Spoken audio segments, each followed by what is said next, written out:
So this is a review of Saints of Imperfection. Binge watch of Star Trek Discovery, episode season 2, episode 5. Yeah, they go into the Mycelian network to rescue Tilly and find Culber inside there as well, and have to rescue him. This causes I guess because he's been transmuted into energy because nothing dies there. That's kind of what Silly Trek space does too. In Cillian space, because it's sort of a Matryoshka realm. Their universe is a nesting doll thing. Universe is like a holodeck, where it's like Q and you can do anything you want. Well, this is kind of like that. So they have this nothing dies there. So somebody gets copied, they're immortal pretty much. So same idea here, but in reverse. And so it's very much a Cillian episode, literally.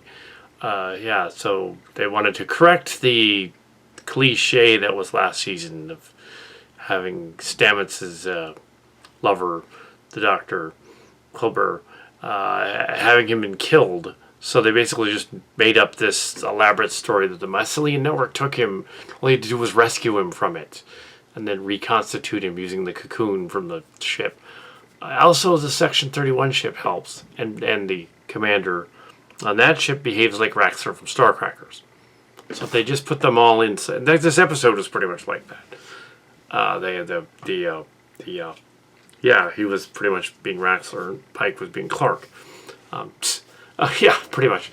They were trying to get him out, and we had the snippy Giorgio lady, Empress Giorgio lady. She was there, and we had Tyler as well, who Dash Tyler had been taken out for the Klingon ship. Yeah, so it's not exactly Star Trek, it's not exactly Cillian space stories, but there should be similarities just because of the very idea. Fuller's premise and the other premises were similar to Next Gen people and Deep Space Nine and Voyager people that we knew about. So that no wonder they came up with the same thing. Also, in that previous episode where they throw in the baby subplot, they're not stealing from. I thought they were stealing from Fast and the Furious, but no, they're stealing from Star Trek Enterprise, in which they introduced T'Pol's baby only to make her freak out. She didn't have one before then. They cloned a baby from her DNA, I guess. And then it dies at the end, so they could go, "Ha! I'm the villain. I killed the baby. Ha ha ha!" The villain guy in the story. It was called Terra Prime. Terra Prime. It was the episode just before the finale, the penultimate episode of Enterprise. I should have recalled that before, but not until this morning. And I was like, wait a minute. Yeah, they have done that on Star Trek. It's really sloppy writing.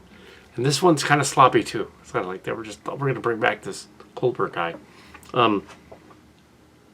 Because, sure, the actor wants to come back. Yeah.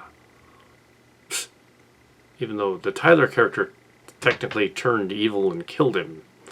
So now then they brought him back. They can kill him again. I also got to meet the Mycelian May lady. Very ridiculously outgoing and calls Tilly silly, of course. Silly. And she's kind of stereotypical too, because they make her this character who sounds like a tech support person, which is kind of a little offensive. But oh well. Anyway, they have to be either hyperactive or hyper smart or something. It's not offensive. No, not at all. The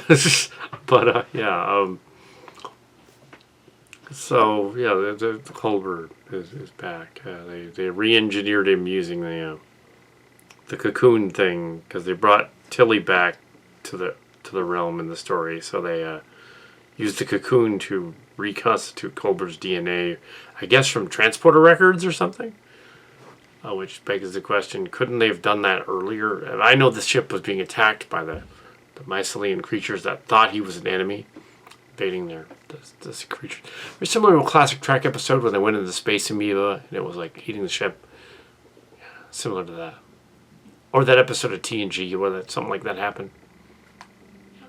And I think it was a Voyager one that kind of did that as well.